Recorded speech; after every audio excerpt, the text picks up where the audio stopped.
आपका पहला लेक्चर है एक्सरसाइज 1.1, ठीक है, नंबर सिस्टम।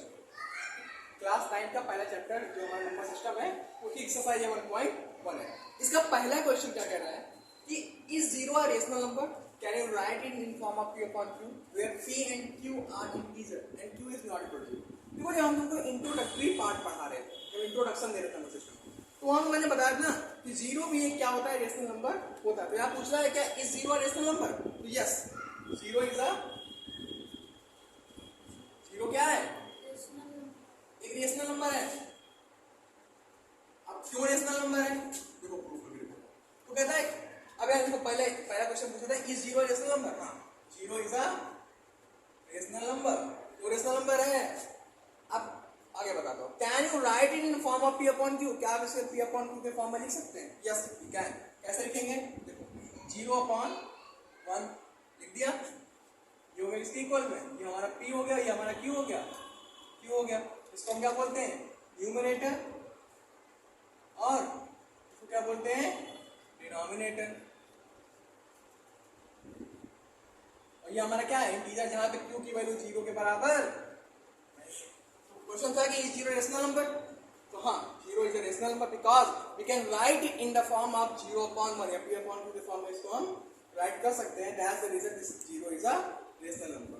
ओके, सबसे सिंपल क्या पता है, जिसका कोई नहीं होता उसका कौन होता है, एक होता है ना, अपॉन नीचे 1 लगा दो। और रेशनल नंबर की कंडीशन क्या कहती है कि डिनोमिनेटर जीरो नहीं होना चाहिए, न्यूमरेटर जीरो हो सकता है।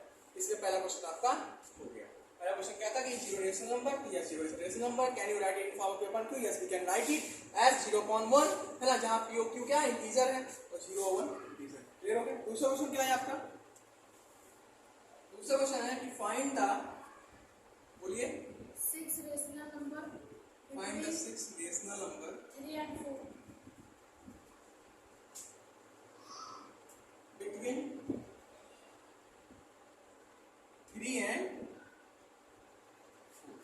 कह रहा है कि 6 रेशनल नंबर बताओ, 6 रेशनल नंबर ना, बिटवीन 3 and 4। तो एक तरीका 3 और 4 को ऐसे लिख लिया, 3 and 4 लिख लिया हमने, अलग कर लिया, ये अलग है। और हम एक चीज जानते हैं ना, किसी भी दो नंबर के बीच में इनफिनाइट नंबर हो सकते हैं, अनंत नंबर हो सकते हैं। क्लियर, 3 और 4 कर लिया हमने। अब हम क्या करेंगे, इसको कितनी चाहिए, 3/1 कर लिए, 3/1 जिसका कोई नहीं उसका 1 होता है। कितनी चाहिए, 6 रेशनल नंबर चाहिए। कितने रेशनल नंबर चाहिए, 6 चाहिए। तो 6 में एक 1 ऐड करो, कितना हो जाएगा, 6 में 1 ऐड किया 7 किया, तो अब 7 से ऊपर मल्टीप्लाई और 7 से नीचे मल्टीप्लाई, 7 से ऊपर मल्टीप्लाई और 7 से नीचे मल्टीप्लाई, कितना हो गया 21/7, कितना हो गया 28/7 हो गया ना। तो अब ऐड करेंगे क्या, रेशनल नंबर बिटवीन 3 and 4 क्या क्या हो जाएगी, 22/7, 23/7, 24/7, 25/7, 26/7, 27/7। तो 6 हो गई, 1 2 3 4 5 6। तो ये हो गया आपका आंसर, पहला क्वेश्चन। और दूसरा क्वेश्चन आपका हो गया, पहला था कि क्या जीरो रेशनल नंबर है, वो हो गया। और दूसरा क्या था कि क्या find the 6 rational number between 3 and 4, वो भी हमने यहाँ पे निकाल दिया। समझ में आया आपको, ठीक है, इसको नोट कर लीजिए, ठीक। और फिर उसके बाद हम अगले क्वेश्चन नंबर 3 और 4 पे आएंगे।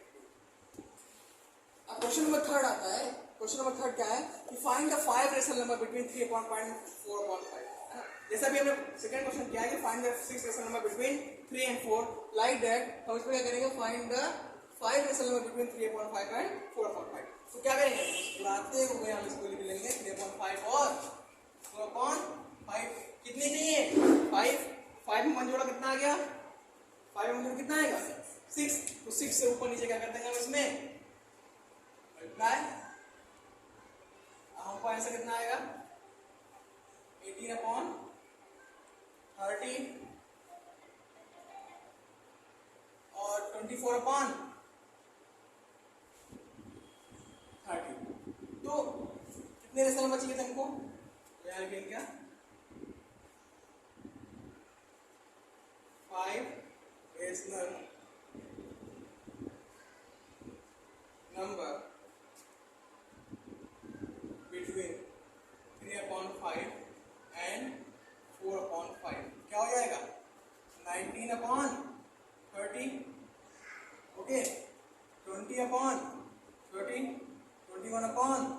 30, 22 अपॉन 30, 23 अपॉन 30। हो गया ना 5 नंबर? हो कि नहीं हो गया? ठीक, तो ये हो गया हमारा क्वेश्चन नंबर 3 भी कंप्लीट। ये हो गया हमारा आंसर। अब इस समझ में आ गया कोई दिक्कत? ये हुआ था कि 5 असल में निकालना है 3.5 4.5 में, उसको अलग लिख लेंगे। अगर 5 पूछेगा तो एक बढ़ा के, जितना भी पूछे उससे एक बढ़ा के ऊपर नीचे मल्टीप्लाई कर दो, ठीक है? मल्टीप्लाई किया, मल्टीप्लाई करने के बाद हमारा इतना आंसर क्लियर। अब आगे आते हैं, state whether the following statement are true और फॉल्स की reason for the following answer. कि जो नीचे स्टेटमेंट दिए हुए हैं 1, 2 और 3, ये बताओ कि ये सही है या गलत है, और सही है तो क्यों सही है, गलत है तो क्यों गलत है। पहला स्टेटमेंट है कि every natural number is a whole number. कह रहा है कि every natural number is a whole number. तो ये हमारा क्या है स्टेटमेंट? ट्रू है। क्यों ट्रू है स्टेटमेंट? लिसन, हमने आपको जो बताया था कि होल नंबर क्या होता है, क्या होता है होल नंबर? देखो होल नंबर बराबर क्या होता है? 0 प्लस नेचुरल नंबर। ये तो बताया था, ये तो बताया था। यानी कि जितने भी नेचुरल नंबर होते हैं वो सब होल नंबर होते हैं, तो ये ट्रू हो गया। दूसरा क्या है? Every integer is a whole number. ये फॉल्स है। क्यों फॉल्स है? क्योंकि हमने ये पढ़ रखा है कि होल नंबर भी होता है इंटीजर में और नेगेटिव नेचुरल नंबर भी होता है ना? तो सभी नेगेटिव इंटीजर तो होल नंबर होगा नहीं, इसलिए क्या है ये फॉल्स है, ठीक है? अब आगे आते हैं कि every rational number is a whole number. False. क्यों फॉल्स है? क्योंकि सभी होल नंबर तो रेशनल नंबर, रेशनल नंबर में इंटीजर भी आता है, फ्रैक्शन भी आता है। फ्रैक्शन आता है नहीं आता है? रेशनल नंबर क्या होता है? फ्रैक्शन होता है 3.5 लिख दिए। अब फ्रैक्शन क्या है? यानी कि पॉइंट में आ जाएगा 0.6, होल नंबर पूरा पूरा होता है, तो इसलिए ये भी क्या है हमारा फॉल्स है। इसी के साथ आपकी एक्सरसाइज हो जाती है फिनिश। अब अगले दिन हम पढ़ेंगे एक्सरसाइज 1.2। क्लियर? आज के लिए इतना ही, धन्यवाद।